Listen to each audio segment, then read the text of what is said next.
Good evening.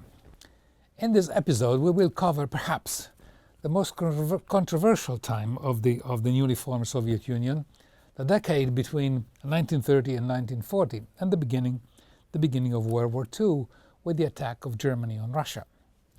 I say controversial because in common accepted historiography, this decade would show the utter ineligibility of the Soviet Union.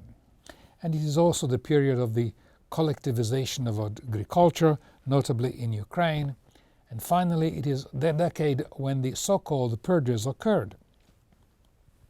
To keep the series within limits, we will only touch on the decade 1920-1930. And this decade witnessed the struggle between one current in the Council of Soviets, headed by Trotsky and Lenin, and the other current identified with Stalin. Now, one of the fundamental programmatic tenets of the revolution was that there should be a gradual transition between the so-called dictatorship of the proletariat to the elimination of the proletariat itself. And this was to be achieved through various initiatives, starting with fundamentally revising and enforcing public education, all the way from the borders of Poland and Finland to Vladivostok in the Far East. Even more complicated was the issue of how to reorganize the economy literally from scratch, abolishing centuries-old customs and procedures, centralizing economic decisions, making the instruments of production as a public as opposed to a private resource. One immediate necessity was the acceleration of industrial development, and especially heavy industry, aimed both at internal development and defense. And this was essential not only to create jobs, but to establish an army capable of resisting attacks from Western Europe and from America. In fact, until 1933, when diplomatic relations were established, the US had towards the USSR the same attitude that today it has towards, let's say, North Korea.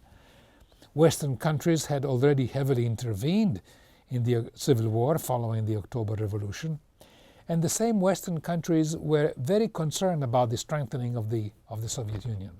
This was not so much because the Soviet Union represented a threat to Western Europe, but because all over Europe, and in America for that matter, there were strong workers' movement, which viewed favorably the societal changes spearheaded by Russia. In Russia, there had been a struggle between the, let's call it, the Trotskyite Leninist view and the Stalinist view as for what to do after the revolution. The struggle centered on whether the revolution should be conducted only in Russia, or whether the first priority should be to amalgamate the whole of Europe into one federation of republics, each independent but each with socialist regimes. Now, Lenin died in 1924, and in the struggle between the views of Trotsky and Stalin, Stalin's view prevailed. With the wisdom of hindsight, if we like, we could say that if Trotsky's view had prevailed, very likely there would not have been a Soviet Union capable, among other things, of single-handedly repealing Hitler's invasion of Russia, as we well know. And this simply because, as much with states as with individuals, we can only do well one, or at least very few things at a time. Whereas if we disperse our energies among a multitude of tasks, none will be good and most will fail. On top of the political conditions inimical to the Soviet Union in Europe, the 1920s ended, as you know, with a massive economic depression which affected the next decade worldwide, even though the USSR was somewhat isolated from the economic turmoil of the rest of the world. Therefore, it is reasonable to speculate that the idea of helping to socialize a host of European countries and join them into one socialist community would have been impossible, especially considering that in order to combat the simmering rebellion among the working classes, various European countries had turned to fascism, Italy first, followed by Germany and other countries. Generalizations, simplifications, and labels are always somewhat misleading, but fascistic ideology relies on a mix of nationalism and imperialism to hide the class struggle. Economically, it imposes a form of state capitalism while keeping essentially intact the ownership of the means of production by what the Marxists called the bourgeoisie. Even England had a strong fascist party led by Oswald Mosley, clashing at times with the English socialists. One famous of such clashes occurred in 1936 and is even commemorated by a plate in London, the Battle of Cable Street. Now, official historiography is inevitably the product of an ideology, as we saw in the first episode of the series, and ideology is usually compacted on keywords. In the instance, the Western history of the Soviet Union has been condensed into keywords such as shortages of food, consumer products, bureaucracy, totalitarianism, and punishment of dissent. And the decade of the 1930s is perhaps the most controversial of the Soviet Union, politically, strategically, economically, and even historically. The strategy of the Soviet Russia's development is strictly interlinked with the growth of Stalin's power, simply because in the conflict of the opposite views about politics, about strategies and economics, Stalin's view prevailed, because the majority of the Council of Soviets approved of them. But let's start with the political controversies. The first major controversy, as mentioned, arose about whether, with gross simplification, there should be first socialism in one country, as Stalin wanted, or first socialism worldwide, which was the view of the current of Trotsky. That is, socialism in one country before converting the others. This ended with the victory of Stalin's view and with the expulsion of Trotsky from the party. The strategic controversy centered on what steps should be to follow to achieve socialism in Russia. Again, with much simplification, Stalin's view prevailed, meaning that for the Soviet Union to survive as a nation, the priority was to establish a heavy industry as well as a strong military to oppose the external forces that, as we have seen, were threatening the nation. And this led in turn to dedicating massive resources and efforts at creating a heavy industry, with the consequence of a massive internal migration from the countryside to the cities and all the related logistic problems on housing, distribution of food, of basic necessity and other goods. And this momentous upheaval, massive internal migration, was one of the major contributors to the famous shortages that canonical history books refer to, but not the only one. You see, no country can be reinvented from one year or from one decade to the next, as if 600 years of preceding history counted for nothing. And though, for example, bureaucracy has been blamed or named as a natural product of the Marxist revolution, this is not so. And I venture to say that there is a streak in the Russian collective culture, a streak that loves bureaucracy. And I say this for two reasons, one literary and one biographical. We can find criticism of Russians' bureaucracy in Russian literature. For example, in one of the 19th century novels classics by Dostoevsky, there is a tirade if you like, a tirade about the lack of Dostoevsky's, what Dostoevsky called the practical spirit in the people of Russia. And I quote, You hear of trains colliding and newly opened railway bridges collapsing. You read of train wintering in the middle of a field, of a trip that should last a few hours and with 5 days spent in the snow. They tell of hundreds of times over merchandise lying rotting for 2 or 3 months before being dispatched, while elsewhere a certain administrator, that is an inspector of some sort, has punched in the nose a merchant's agent who has been pressing him to dispatch the goods, and so on. The biographical reason for my contention that Russia loves bureaucracy stems from my direct visits to Russia during the Soviet Union. I constantly detected a certain sense of satisfaction whenever an officer at customs or an agent or a controller at an exhibition, the satisfaction with which he applied a stamp. Comparable, I would say, to the pleasure of hitting the target with a dart or having a golf ball ending in the hole. Another point of the strategy had to do with agriculture. Again, Stalin's view prevailed, the view about the collectivization of the land and the formation of cooperatives. The best well-known terms for private landholders was kulaks, which means bourgeois farmers. Collectivization, as it can be expected, did not sit well with the kulaks, which caused significant turmoil and the deportation of the more reluctant kulaks to other areas of the country. The whole was aggravated by bad seasonal harvests, especially in the early 30s, and the fact, due to the aversion of the West towards Soviet Russia, that the import-export activity was reduced to a minimum. Another item of contention in the Soviet leadership was how to effect the transition from a private to a socialized economy. In the 1920s, a gradual experiment was attempted called NEP, New Economic Policy. It was a form of mixed economy that enabled private individuals to own small enterprises or small farms.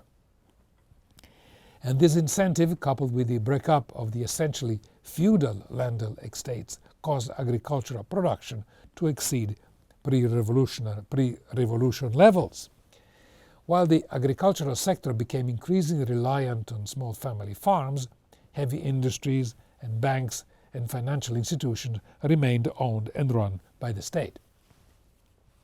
The Stalin faction, however, wanted to do away with the NEP, with the new economic policy, and to proceed full steam with the collectivization of all the means of production, the production processes, including agriculture. With the wisdom of hindsight, it was a hazardous move. If we think that a whole new system of organizing society has to be invented from scratch, and if we think of the almost infinite complications and details involved, what I think is miraculous is the Soviet Union survived the 1930s, which we can rate a feat perhaps as great as defeating Hitler in World War II. One other key word associated with the Western rendition of Soviet history is the punishment of dissent. And this is untrue, or rather, it depends, as usual, on a definition of terms. If by dissent we mean a criticism of specific procedures, systems, administrative practices, or even individuals, this, even in the darkest years of the 30s, was not only possible but actually encouraged. Not only dissent, but mocking, irony, sarcasm, and lampooning of political figures and events. Many complaints refer to the lack of initiative or imagination shown by the average middle bureaucrats. And some of you may know or remember of the publication titled Crocodile, which means crocodile, founded in 1922 and printed until the dissolution of the Soviet Union in 1991. Similar magazines existed in just about all the republics of the Union with different names. For example, Bumblebee in Kazakhstan, Hedgehog in Armenia, Broom in Estonia, and so forth. Crocodile was given considerable license to lampoon political figures and events. Typical topics for lampooning in the Soviet era were, for example, the need to have friends in the bureaucratic system to obtain or have something done. They had even a name for this, and the problem, as well as the problem, another subject, the problem of drinking on the job by Soviet workers.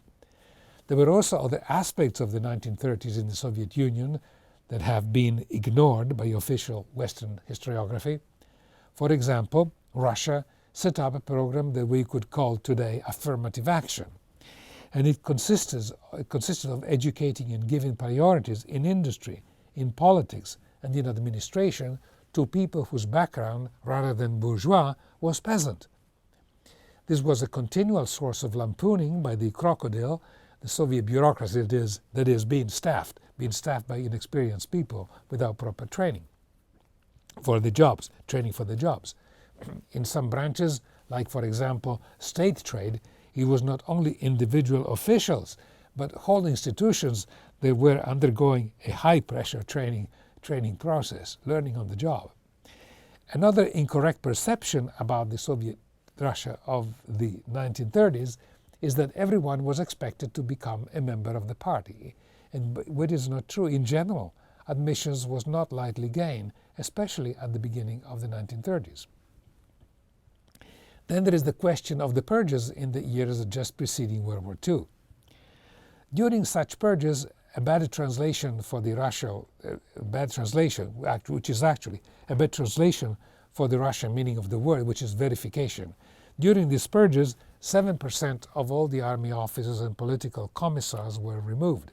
Some were condemned as traitors, but 65% returned to civilian life. Many were reinstated, and some even fought during the Battle of Stalingrad in World War II. But how did these purges of verification come about, you may ask? Again, we must keep in mind the historical moment. All over Europe, fascism and Nazism were triumphant. It was a stated commitment of all Western Europe, we could say, to overthrow the regime in Russia. And right until World War II, the Western enemies were busy fermenting what today was euphemistically called regime change. It was not what we call today regime change. We saw what happened in Ukraine in 2014. We saw the ensuing civil war. We know of the officially admitted $5 billion spent by the US to effect regime change. And the technique of regime change appears recent, but it is not. There were some experimentations in Russia that had vast resonance as they were attended, not experimentation, they were trials. Trials in Russia they acquired quite a bit of resonance and attended by journalists from all over the world, including the United States, the United States represented by a well-known journalist, Walter Duranty of the New York Times. He was the correspondent in Moscow.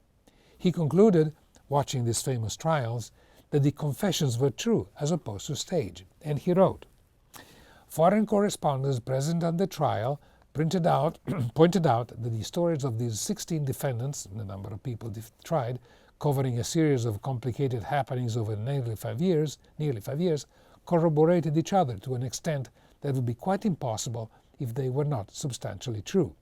The defendants gave no evidence of having been coached, parroting confessions painfully memorized in advance, or of being under any sort of duress."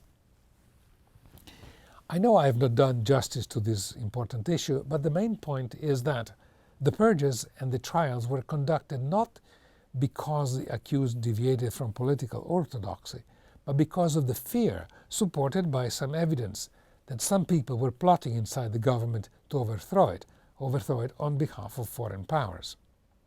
We will dedicate the last part of this episode to perhaps the most extraordinary event of the 1930s and of the history of the Soviet Union, namely the famous Molotov-Ribbentrop Pact of non-aggression between the USSR and Hitler's Germany in 1939, just prior to the beginning of World War II. In reality, the event appears extraordinary only because if we disregard the antecedents, some of the antecedents. It is true that Germany and Japan had formed the Comintern or Anti-Communist Pact in 1936, which was but a euphemistic agreement to wage war against the Soviet Union at some time in the future. In this, Germany enjoyed the approval of the Western powers, which quite openly hoped that Germany would help them get rid of Russia, so to speak, and of the type of dangers that forced, as I mentioned before, Roosevelt to establish the New Deal, for example. This condescension towards Germany was made clear by the implicit agreement to allow Germany to arm herself well beyond what was agreed after the end of World War I, and by allowing Germany essentially free rein in Central Europe, including the annexation or reunion with Austria and the annexation of Czechoslovakia. Those who read the negotiations between Chamberlain, Prime Minister of England, and Hitler in Munich in 1938 will see that Hitler hoped that England, or pushed England, to give him a license to attack Poland as a prelude to attacking the Soviet Union. They didn't agree, but this is what happened in the negotiations. But even without the approval of England and France, there were problems for Hitler too. Soon after 1917 revolution, and taking advantage of Russia's weakness, Poland attacked the just formed republics of Ukraine, Belarus, and Lithuania. If Germany had attacked Poland to get to Russia, Germany knew that Russia would not allow the German army to occupy lands that were historically parts of Russia. And Hitler also knew that England and France would react if he attacked Poland. Therefore, without an agreement with Russia, Germany would have had to conduct a war on two fronts, something that Hitler wanted to avoid, but in the end couldn't. Besides, before Germany's blitzkrieg of 1914 in Western Europe, the strength of the Wehrmacht had not yet been tested in the field. Consequently, some prudence was advisable. Now, for completely different reasons, Stalin was not ready for a major war either. Therefore, when Ribbentrop, Germany's foreign minister, proposed a non-aggression pact to the USSR, Stalin wavered somewhat, but not for long. And when Ribbentrop met Stalin in Moscow, Stalin asked him, first thing, "You have always thrown dirt on us," he actually used a stronger word, "how come that you now want to be friends?" And of course Ribbentrop answered with the usual diplomatic lines about the advantages of friendship, cooperation, etc. And as you can imagine, an alliance with the aggressive Nazi regime was met with horror by communists throughout the world, and with equal horror by Germany's fascist allies in Europe, notably in Italy and Spain. For suddenly the official press had to stop their relentless verbal attacks on Russia and praise instead her achievements and say other good things about Russia, etc., etc. From Stalin's point of view, with the pact, Russia was able to reclaim the lands that Poland had occupied at the moment of extreme weakness of Russia after the revolution, and reshaping for the better her northwestern border, and also shifting the western border of Russia by 200 miles towards Central Europe. Therefore, though official historiography says that Germany and Russia agreed to carve out Poland, it is not true. Russia took back lands that had been occupied militarily by Poland in 1920, and these newly reacquired land performed the function of, if you like, of a buffer zone. Even so, Stalin knew that the pact with Germany was temporary. There is one point left out of canonical history books, and it has to do with Japan. England and France declared war on Germany in 1939, and by March 1941, as you know, Germany was controlling almost of all continental Europe, and Japan, but it's always in April 1941, the Japan Prime Minister Matsuoka went to Germany to meet Hitler and Ribbentrop. Here he told the Germans that Japan would not lose an occasion that he said would occur once in 1,000 years, an occasion to engage England and France in the Far East, occupying their colonies. But contrary to the advice of Germany, Matsuoka, on his return trip to Japan via the Trans-Siberian Railroad, stopped in Moscow, where he spent a week, during which he signed the Pact of Neutrality with Russia, and this alarmed both Berlin and London. In Moscow, in a break with diplomatic practice, Matsuoka train was held for 1 hour at the Yaroslav station, and Molotov showed up. Stalin, who was in good mood, warmly greeted Matsuoka with drinks and toasts and wished him a good trip. And in his memoirs, Molotov says that Matsuoka was actually drunk when eventually he boarded the train. Present at this momentous meeting was also the German ambassador, Count Schulenberg, and placing his arms around Schulenberg's shoulders, Stalin said, "We must remain friends. You must do all you can to make this possible." But 2 months later, Germany attacked Russia. History, as we know, concentrates on major events, but Schulenberg had become quite a good friend of Stalin and Molotov, and when he left after the declaration of war, it is said that he was crying. Schulenberg died in Germany in prison in 1944, by the way. In the meantime, Japan was ready to attack English and French colonies, but was uncertain about what the US would do. Secret talks were held with the US, but the US made demands that Japan thought unacceptable. As for Russia, Matsuoka was quite prepared to disregard the Neutrality Pact and attack the USSR, but most of the leaders of the Japanese government were not.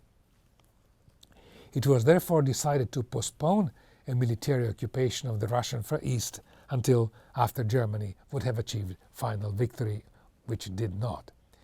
Before Germany attacked the USSR on June 22, 1941, the world had been astounded by the success of the German Blitzkrieg in Europe. And when after the declaration of war to Russia, Germany captured a large part of Ukraine, Belarus, Moldavia, and the Baltics, most people thought that the defeat of Russia was only a question of time. But as we know, they were wrong. And here Stalin took an initiative that probably saved Russia. Russia had a very well-trained army in the Far East of about 1 million people, 1 million men. It was proposed to move the bulk of this army to the Western Front. It would be a risk, as it may prompt the Japanese to attack. But with the enemy literally at the gates of Moscow, and as the party secretary of the region of Khabarovsk in the Far East wrote to Stalin in a telegram, there is a risk that Japan may take military action, but risks cannot be avoided in war, and if we suffer defeat on the Western Front, the Far East would never be able to resist on his own. In that situation, we would be defeated on both sides. The USSR had an excellent general in the East by the name of Apanasenko. He was able to move 36 fully equipped divisions in less than 10 days through the Trans-Siberian railways, and in a chronicle written by another general we read, "We stopped at the main station for no more than 5 or 7 minutes. They uncoupled one engine and connected the other, filled up with water, and coal, and off we went." Without these fresh, well-trained divisions, it would almost have been impossible to win the Battle of Moscow in 1941. Not to leave the Far East unguarded, General Apanasenko called up men aged 50 to 55 and indeed anyone who was able to carry a gun. Also, he gave these new divisions the same name that the old ones had, to confound the enemy. In the next and final episodes, we will cover the end of Stalin's life in 1953 and the curious, extraordinary, but still, in a sense, uniquely Russian Congress of 1956, with the unexpected and bitter criticism of Stalin by Khrushchev. Until then, I thank the crew, in particular Kat Iverson, our director. I am Jimmy Moldia for Historical Sketches. See you next time, and good night.